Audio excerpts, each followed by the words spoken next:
Good morning বন্ধুরা, সকলে কেমন আছো? আশা করব অনেক ভালো আছো। আমি সুকৃতি নতুন একটা ব্লগে সকলকে জানাই অনেক শুভেচ্ছা। দেখো বন্ধুরা, সারা দিন অনবরত ঝিরঝির ঝিরঝির করে বৃষ্টি পড়েই যাচ্ছে। আর চারিদিকটা না এমন অবস্থা হয়েছে যে কি বলবো।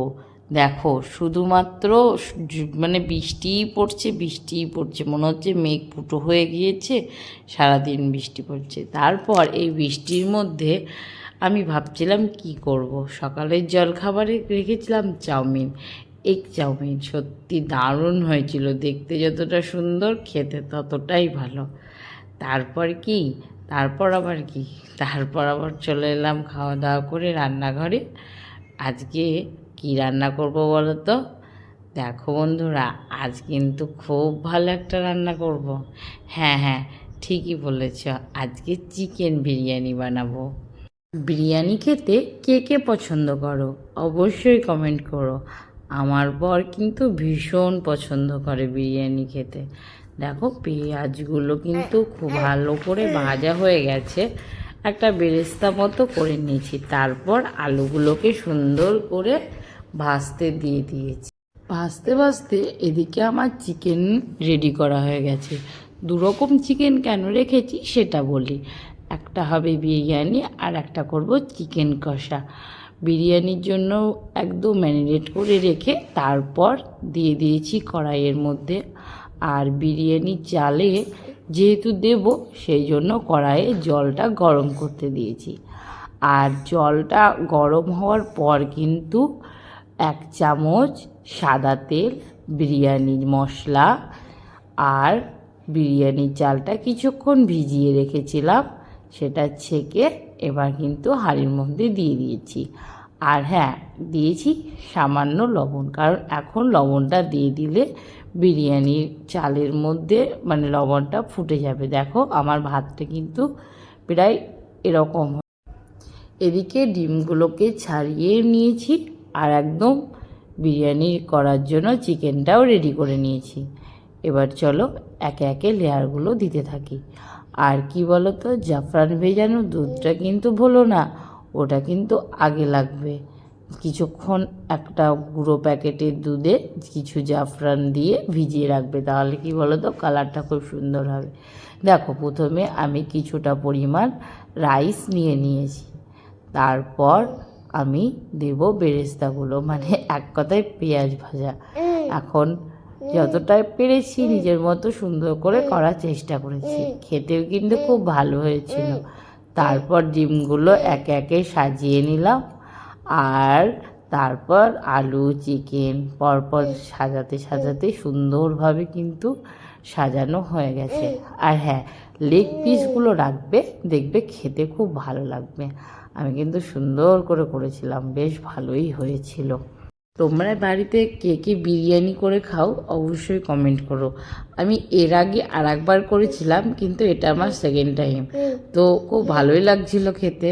খুবই সহজ পদ্ধতি এবং খুব তাড়াতাড়ি বানানো যায়। অন্যান্য সবজির থেকে, সবজি ভাত বলো, চিকেন বলো, মাটন বলো, এগুলো হতে যেটুকু দেরি লাগে, বিরিয়ানি হতেও তার থেকেও কম সময় লাগে, কিন্তু খেতেও অসাধারণ। তারপর দ্বিতীয়বারের লেয়ারটা আমি দিচ্ছি।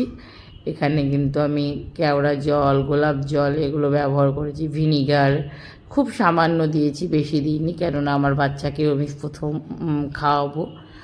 আর ও এখন একটু একটু করে খাবার ধরেছে। আর জাফরান ভেজানো যে দুধটা রেখেছিলাম সেটাও ওর মধ্যে দিয়ে দিয়েছি, আর বাকি যেটুকু ছিল সেটাও দিয়ে দিয়েছি, চিকেন বলো।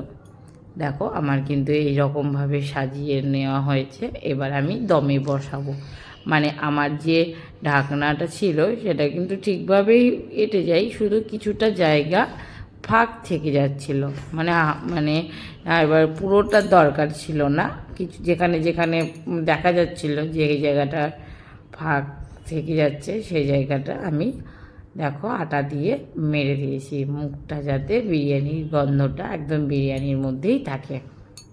মানুষ কিন্তু অভ্যাসের দাস, একটু একটু করে করতে করতে কত কি শিখে যায়, তাই না? এদিকে দেখো আমি চিকেন কষা আর এদিকে বিরিয়ানি দমে বসিয়ে দিয়েছি। আগে আমি যখন ছোটো ছিলাম তখন কিছু করতেই পারতাম না, মা বলতো যেমন পারবি তেমনই খাবো। সেই হাতে খড়ি হতে হতে আজ কিন্তু দেখো আমি বিরিয়ানি পর্যন্ত চলে গেছি। হ্যাঁ, কেমন হয়েছে একবার তোমাদের দেখায়। সত্যি বলছি বন্ধুরা, খুবই ভালো হয়েছিল, খুব টেস্টি হয়েছিল। নিজেই করেছি সেই জন্য বলছি না, বেশ ভালো লেগেছে, সবাই চেটে পুটে খেয়েছে। দেখো আমার বিরিয়ানি কিন্তু এই পর্যায়ে চলে এসছে, একদম রেস্টুরেন্টের মতোই হয়েছিল। কিন্তু যেহেতু ওদের কালারটা একটু বেশি হয়, ফুড কালার দেওয়া থাকে, আর আমার বাড়িতে কোনো ফুড কালার ছিল না, তাই এরকমভাবেই হয়েছিল। তারপর আবার কি, সামনে এত সুন্দর বিরিয়ানি থাকলে কি আর বাড়িতে বসে থাকতে ইচ্ছা করে? চটপট থালা নিলাম আর বেড়ে নিলাম 4 জনের জন্য 4 থালা বিরিয়ানি। ও খেতে যা হয়েছিল না, সত্যি খুব ভালো হয়েছিল।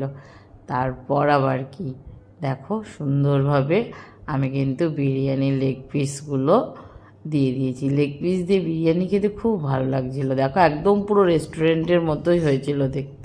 দুপুরের মেনুতে ছিল চিকেন বিরিয়ানি আর চিকেন কষা। দেখো এখানে কিন্তু আমি খুব সুন্দর করে একদম গ্রেভি দিয়ে চিকেন কষাটা বানিয়ে নিয়েছিলাম। তারপর আমার ছেলেকে এখানে খাইয়ে দিচ্ছি। ও একটু একটু করে যেহেতু খাওয়া শিখেছে, ও দেখছিল আমি কি করেছি, কি খাবার এটা, কিভাবে খাই, সেটাই দেখছিল আর খাচ্ছিল। তা যাই হোক, কোনো মতে ওকে খাইয়েছি। আর ও কিন্তু ডিম খেতে খুব ভালোবাসে, শুধু আমাকে বলছিল ডিমটা খাবে, সেটাই দেখাচ্ছিল। আর আমি কি বলো তো, ডিমটা ওকে রেখে দিই, কারণ ডিমটা দেখিয়ে দেখিয়ে খাওয়ানো হয়। তারপর আমি চলে গেছিলাম সোজা মাকে নিয়ে ডাক্তারের কাছে। মাসে মাসে তো মায়ের চেক আপ থাকেই, তাই মাকে চেক আপ করাতে নিয়ে গেছিলাম। মায়ের তো শরীর তো একদমই কমজোর হয়ে গেছে। ডাক্তার তবুও বললো যে ভালো করে খাওয়া দাওয়া করতে, রেস্ট নিতে, আর নিজেকে মানে কাজকর্ম যাই হোক অল্প স্বল্প করে রেস্টে থাকতে বলল।